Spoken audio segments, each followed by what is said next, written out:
大家好，我是李灿，欢迎大家跟我一起学习地道中文。今天呢，我就回答大家一个问题：能不能通过阅读中文小说学习中文？我的答案是肯定的。为什么？就拿我自己来说，当时我特别喜欢法国一个小说叫《包法利夫人》，我就看了中文版了，也看了英文版了。有一天我突发奇想，我就想，为什么我不能直接看法语原版了呢？那个法语听说和英语挺像的，我就不能学会吗？所以说干就干，我一开始先学了法语的发音，我觉得还挺好听的，也不是那么难。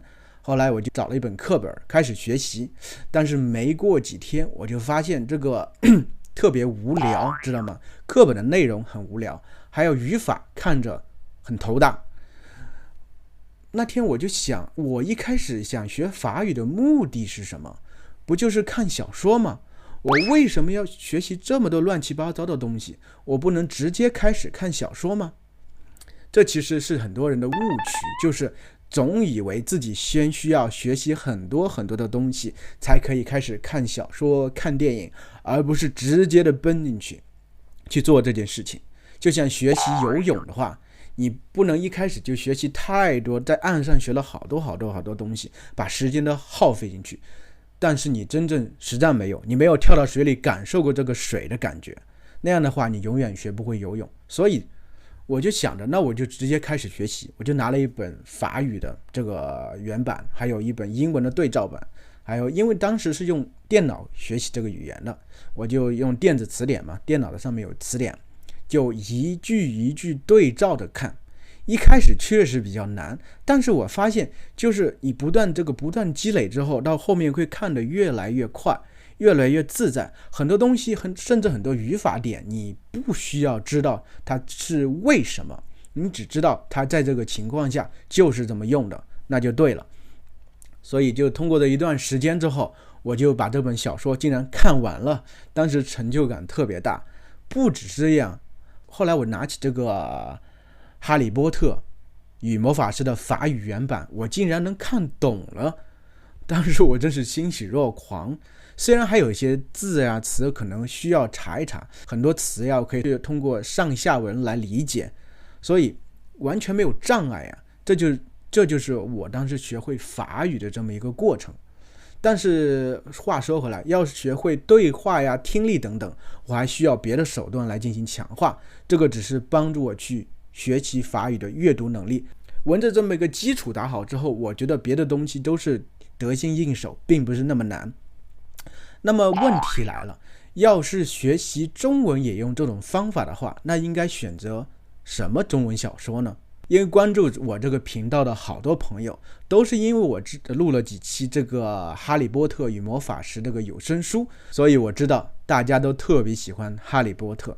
但是哈利波特是不是适合学习中文呢？适合，但是不是第一本。第一本的话，千万不要用哈利波特来学习。为什么？因为哈利波特它首先是用英文写的，翻译成中文，它是带着很浓重的原来这个语言的这些特色，包括这个词汇啊、句子结构等等。最后出来这个版本，它是有一种翻译体的感觉。翻译体它就不那么纯粹，不像一个正儿八经中国人会写的这么一个小说。那么这样说的话，是不是就不能用哈利波特来学中文呢？不是的，只是不要用第一本不要用哈利波特来学，后面可以。为什么？后面可以通过那个来学习它的词汇。哈利波特不适合做第一本这个学习语言的这个小说，那么什么适合呢？我就告诉大家有2个原则啊，一个是这个小说它必须是现代人写的，就是现在活的人写的，不是比较老，像中国的4大古典名著似的，太老了，它的语言已经过时了，和现在不一样。另外就是它的文字应该比较直白，比较简单一些，所以我也不推荐大家一开始就看文学色彩特别浓厚的小说。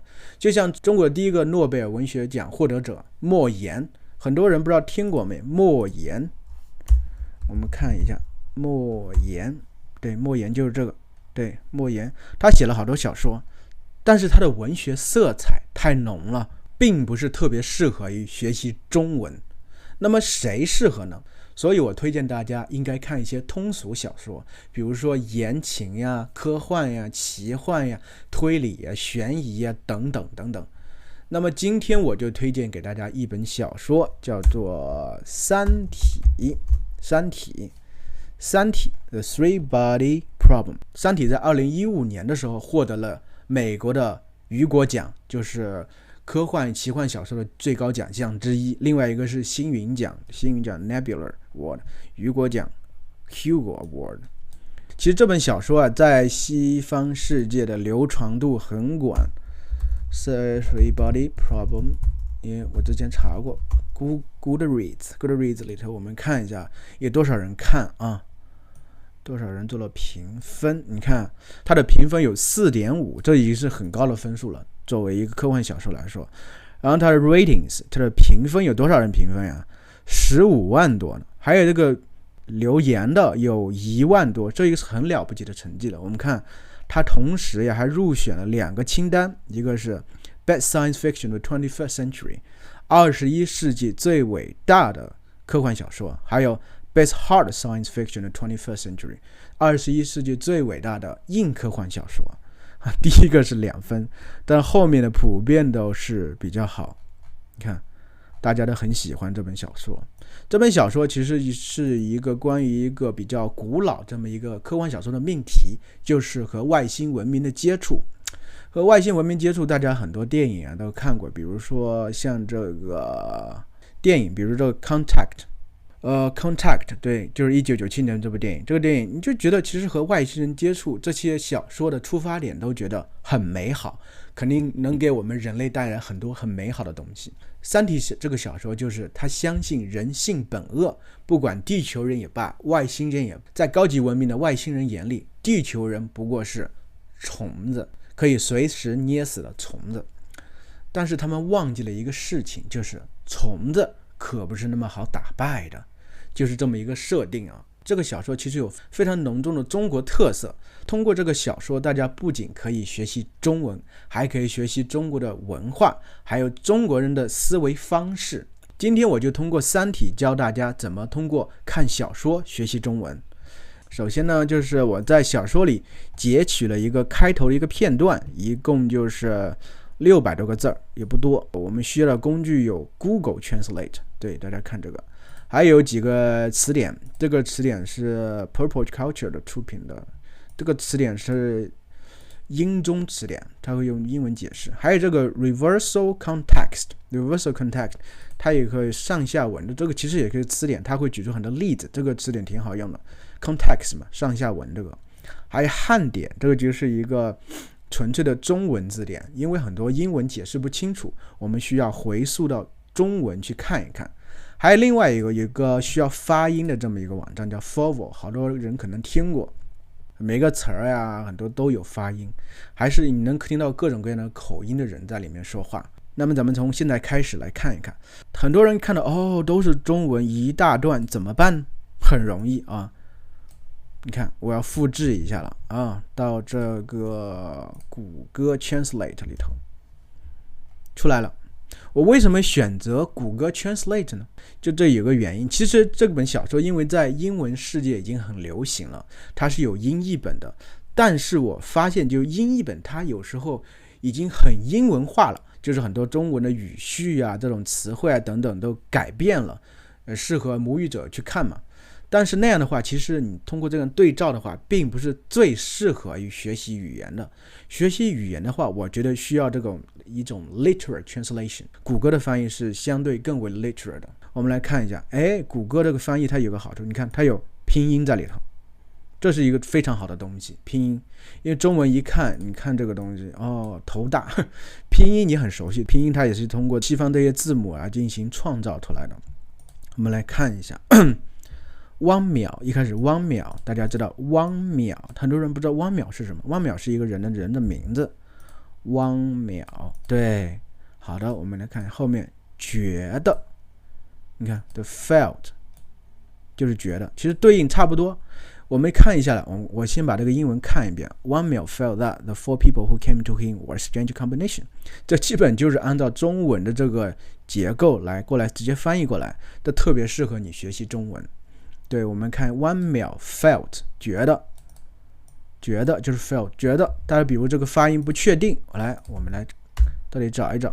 对，大家看，打开，就四个人发过这个音，让我们听一下啊。觉得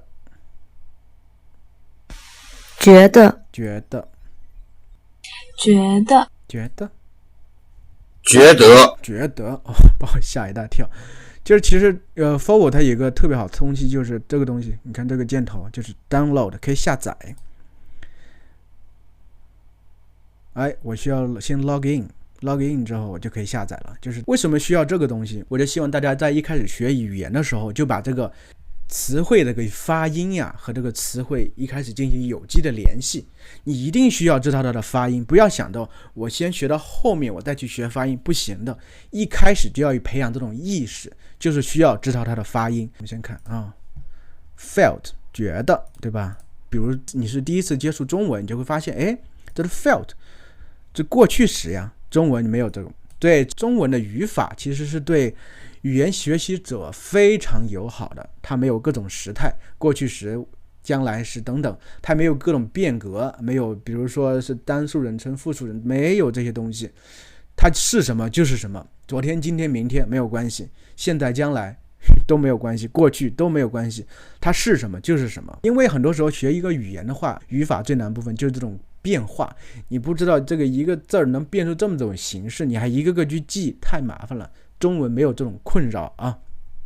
来找他的这四个人，来找他就来找 came， 怎么调换语序了？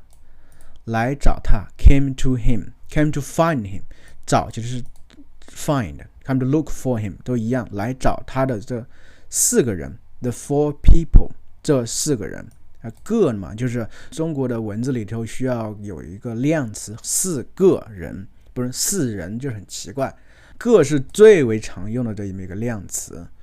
然后呢，我们再看一看，是一个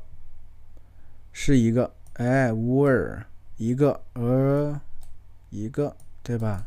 strange 奇怪的 strange combination 奇怪的奇怪的它就是一个形容词了，后面有个的，所以你只有通过不断去看，你慢慢很多信息就能接受进去。这么一个句子，你看它其实一点都不难，对不对？你看只要把每个字儿的意思找出来，比如你对一个词的意思觉得这个翻译不够准确，我们就找一找，比如说在这个 talk 奇怪里头，奇怪这个字典里头，奇怪就 strange odd 都可以，对吧？好，2名警察和2名军人 two policemen and 2 soldiers， 你看直接就对应的，你这个对应的就学会，这样就能直接看书了，你发现没有？很简单。如果那2个军人是武警，还算正常 it would be normal， 你发现这个还算正常，这些东西中文是放在后头了，英文放在前头，对吧？如果放在 if 前头，如果中文是 if 如果就放在最开始。如果那2个军人 if those 2 soldiers 2个军人是 were armed police 武警，还算正常 it would be normal， 还算这就是一种固定的说法，就是大家有时候需要，比如说还算呢 it would be 啊，就这个意思，还算。你看 would this be seems to be， 其实一开始看书的时候大家可以不求甚解，大概知道什么意思，然后关键是什么啊？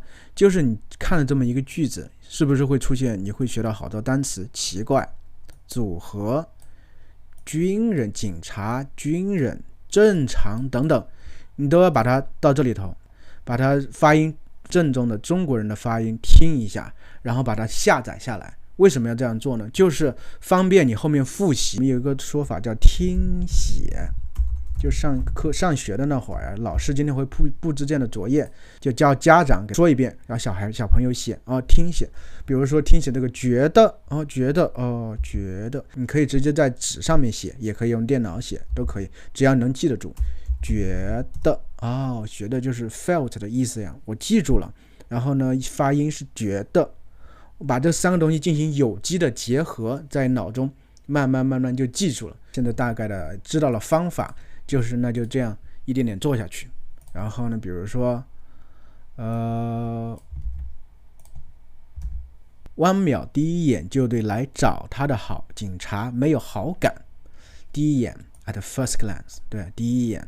汪淼 didn't like， 没有好感，好感就喜欢一个人的感觉嘛，没有好感 didn't like the police who came to him， 对来找他的警察没有好感，对吧？其实那名穿警服的年轻人还行。其实 in fact， 那名年轻人 the young man in police uniform， 穿警服。你发现中文这个修饰的东西喜欢放在前面，英文喜欢放在后面。这些通过你不断去看，你就会发现这些东西。还行的，还行就是 OK， 还可以这个意思。这个翻译不是特别好，但没有关系。你觉得这有疑惑的地方，你就去查一下字典。举止很有礼貌，礼貌就 polite。中国人有说话有些固定的用法，这就是大家慢慢需要去接触，慢慢就会明白的地方。举止就是 behavior， 很有礼貌，很有就是 very， 有礼貌，很有礼貌就加重了一下 very 这种状态。举止很有礼貌，但那个变异，但 but， 对，那个 that， 这个 that 没有出现，那位也是个量词嘛，那位便衣其实就是 police in plain clothes， 就是便衣啊，就让人讨厌了，就让人讨厌了。就这个字啊，其实大家一开始不用细究我后面会专门做一期就这个语法，因为就这个字它有很多的用法，你现在大概知道这整个句子是什么意思就行了，现在不需要细究它。让人讨厌，让就是 make， 让人讨厌 make this person very annoying， 就是让人讨厌这种状态。好，我们再看这人长得5大3粗，一脸横肉，穿得件脏兮兮的皮夹克，浑身烟味儿，说话粗声大嗓，是最令汪淼反感的那类人。长得就是看起来 to look， 你看 to 看起来 pretty or the same etc， 长得5大3粗，就形容这个人很魁梧很强壮，就5大3粗。还有一脸横肉，横肉的话就是指这个人样子很凶，一脸横肉。大家就发现中文其实它很多4个字，中国人特别喜欢4个字，不只是成语，这些都不算成语，他就是习惯就4个字，听着比较舒服。这个浑身烟味儿，身上全部都是烟味儿，说话粗声大嗓，就说话特别响，特别刺耳，听着不舒服，是最令汪淼反感的那类人呢，就是那类人 the kind of person， 那类人最令就是使 make， 最令汪淼反感 disgust， 对吧？最令汪淼反感的那类人，通过这个英文和中文进行对照来进行学习，你就会发现中国人习惯是这样说的，你就会慢慢的发现中国人说话这种不管这种习惯也罢，这个句子的结构也罢，用词也罢，就是通过看小说就能得到特别好的提升。我今天把它截取的一部分，我就把它全部讲完，让大家了解这个故事大概是讲了个什么。汪淼，那人问 The man ask， 直呼其名，令汪淼很不舒服。直呼其名就是 calling his name directly， 直接叫他的名字，令汪淼很不舒服，不舒服就不开心了，不舒服 very uncomfortable。况且就是 besides， 那人同时 at the same time， 同时还在点烟就 light a cigarette， 头都不抬一下 he didn't look up， 直接这样翻译，头都不抬，就头就一直这样低着点烟，不抬一下都没有礼貌呀！你和人说话头都不抬一下，很没有礼貌。抬头是这样，不抬一下就是一直这样点烟，就是很没有礼貌的表现。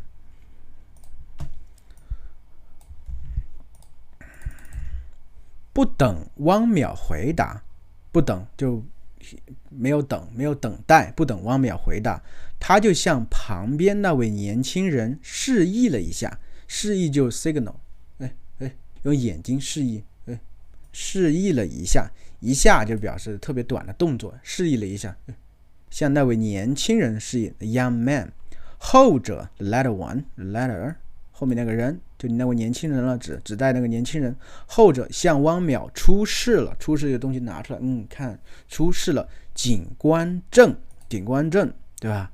他点完烟 after lighting the cigarette 就直接向屋里闯就特别快的走，直接闯进去，直接闯，这是很没有礼貌的行为，直接闯，直接 directly 就是直接闯进去， rush 直接向屋里闯，就 rush into the room into the apartment 的状态。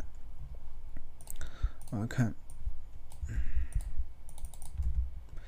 请不要在我家里抽烟 Please don't smoke in my house, in my room, or in my home。 就抽烟，你发现中文其实抽烟这个动词全部都是放在结尾的，就是这个句子里面最重要的成分，基本上动词嘛，它就放在最后面。请不要在我家里抽烟，在我家里，英文放到后头了。汪淼拦住了他 ，stopped him， 拦住就 stop him， blocked him， 拦住 stopped him。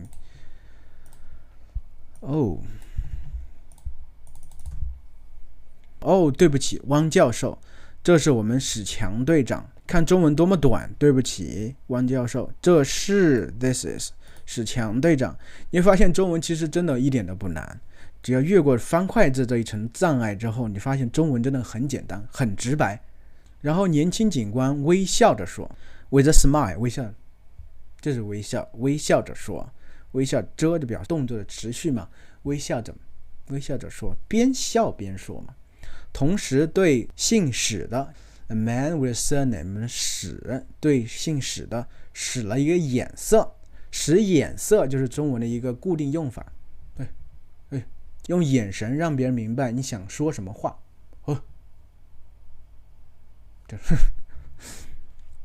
我们看一下。成，那就在楼道里说吧。成就是个很口语化的表达，成就 sure OK， 成那就在楼道里说吧。Let's say it in the corridor。史强说着，深深的吸了一大口，深深的烟吸进去，吸了一大口，手里的烟几乎燃下去一半，燃就烧掉嘛。之后竟不见吐出烟来，吐。没有，全部吸进去，没有吐出来，没有任何出来的部分。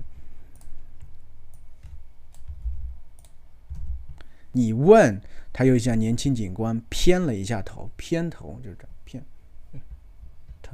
还是示意，还是用动作来，让年轻警官明白他是什么意思。就你问，你问。汪教授，我们是想了解一下，了解就是 want to know， 了解一下，最近你与科学边界学会的成员有过接触，是吧？最近，你看，最近就 recently， 你与科学边界学会的成员有过接触，就 had contacted 应该是 had contact 也可以吧 ，contacted 就有过这个字呀，表示一种过去时态。大家其实就是通过这个两个对比一下，就能知道很多东西，是吧 ？right？ 中文里面这有一个爸呀、妈呀、呢呀啥，这其实是对于非母语者是挺难的。下次我再做一个专门的这个视频，告诉大家应该怎么做，好吧？我们再看下一句。科学边界是一个在国际学术界很有影响的学术组织。Science Boundary 科学边界 is an academic organization 学术组织 with great influence 很有影响的，对 in the international academic circle 在国际学术界。你看这语序，你就发现中文的语序这里可是完全不一样，所以你真的需要不断去看这些东西才能明白。成员都是著名学者 members are all famous scholars， 学者 scholars famous 著名，这样一个合法的学术组织，我怎么就不能接触了呢？ Why can't I contact？ 就我怎么就不能接触了呢？ Why can't I contact them？ 对吧？一个合法的 legal 学术组织 academic organization。 来，我们看下一句。你看看你这人，这是比较典型的中文的说法。你看看，把很多字会进行叠字这种重复，加强语气。你看这个你就用两个你，看看你这个人，这个人也是指他你这个人嘛，连续重复了3次，然后看看就重复了2次，就为了加强语气。史强大声喊 said loudly 我们说它不合法了吗？Did we say it is illegal？ 我们说它 say it's illegal？ 没，我们说不让你接触了吗？ Did we say not to let you touch？ 这翻译挺搞笑 ，touch 就是 contact 接触嘛 ，contact communicate 都可以。他说着，刚才吸进肚子里的烟都喷到了汪淼脸上。他说着，he said 刚才。Just now， 吸进肚子里的烟 ，he inhaled the smoke. He inhaled， 你看，英文就是通过在后面进行这个说明，中文就在前面。吸进肚子里的肚子就是这个地方嘛，肚子里的烟都喷到，噗，烟就喷出去，直接喷到了汪淼的脸上。大家看。下一句，那好 well all right， 这属于个人隐私，我没必要回答你们的问题，没有必要 I don't need it's not necessary I don't need 回答 answer reply 回答你们的问题 your questions， 这属于个人隐私 personal privacy。 我们再看最后一句啊，还啥都成隐私了，像你这样一个著名学者总该对公共安全负责吧？还啥的其实是一个北方人用的比较多，就是啥就是什么的缩略的这么用法，还啥就还什么都成隐私了，还什么都是隐私了。这个英文翻译其实大体能看出来什么意思。像你这样一个著名学者 ，a famous scholar like you， 总该 should be responsible for public safety 公共安全。史强把手中的烟头扔掉 threw away cigarette butt 烟头 in his hand 在手中，又从压扁了的烟盒里抽出一根，又 again 从就 from 就是 from 压扁了就 flattened 压扁了的烟盒 cigarette case 抽出一根东西，抽出 take 就是比较简单，抽出就是从一堆东西里拿出一个东西，烟盒里拿出一根烟嘛，抽出来。这就是今天所有这个小说的片段。大家通过这么一个方法，真的就可以快速的学习中文，了解中文的各种语法结构等等。然后呢，还要通过之前我和你们说的，就把每个字儿啊，烟头或者扔掉放在这个 fovel 里头，好，扔掉，对吧？打开来，大家已经听一听扔掉怎么发音，然后这个箭头小箭头下下来，然后通过这个方式把这个一个字的发音还有它的形状还有它的意思三个进行有机的联系。大家也可以采用这个听说的方法，自己写一写，也可以用电脑直接打字。电脑打字我告诉你我用的什么打字法啊，叫搜狗拼音，搜狗拼音就是这个，点进去下载下来，有这个 S， 这个就是搜狗的拼音。微软好像也有，就搜狗我们用的，中国人好像用搜狗用的真的比较多，比较方便。大家对这个方法是不是已经了解了呢？如果大家有任何疑问，可以在我底下留言。如果你喜欢我的视频，请点击订阅我的频道。那么下次再见喽。